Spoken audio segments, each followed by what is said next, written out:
Hello, I'm Tony Goldstone. So in this video, I'm going to take you through one of the intermediate tabs of Step 2C or Target Pension Review.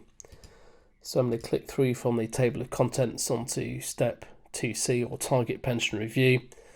And the top of the spreadsheet will be familiar to you because it's very similar to Steps 2A and 2B. So just very quickly going through those rows. Row 4 is age in years.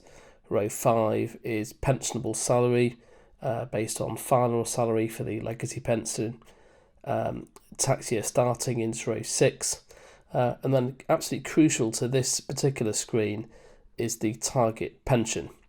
So you'll remember from step 1, we set a target pension, and a recent DN UK survey showed that over half of respondents said that they desired a pension when they retired worth about £40,000 to £60,000 in today's money.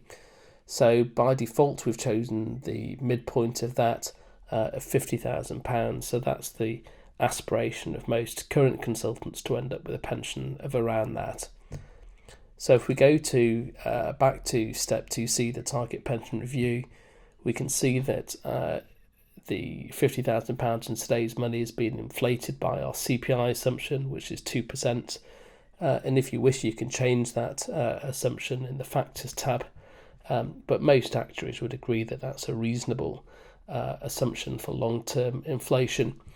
So, for example, you can see that if you're planning on going at 60, that would be worth a pension of around £76,000. And then you'll remember from the previous sheets that the sign cells reflect the value that you'd see on your TRS.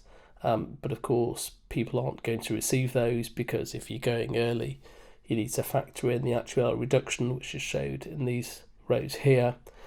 So these values for £107,000, for example, at age 60, you're just not going to get near. So then the idea of the target pension review is that in addition to showing your actual predicted pension at the time of which you retire, so for example in 20 years or so for age 60, you also see that in today's terms. So for example, that pension of £76,000, if you were paying all the tax yourself, so that meant that you've had to find £350,000 from your taxed income, and then you're left with a pension in today's money of around £51,000. And you can see that obviously this target pension is a moving target because of ongoing inflation. So you can see at which point in each model you would achieve your desired pension. So in the example of the self-pay, we can see that we cross from 98 to 104%, somewhere between 59 or 60, to get that pension of around £50,000 in today's money. However, if we're having to use scheme pays, you can see that if we went at 59, we would only have a pension of around £36,000, which is only 72% of our desired pension. So you have to scroll, unfortunately, quite a long way to the right, all the way to 66 before we first exceed our desired pension.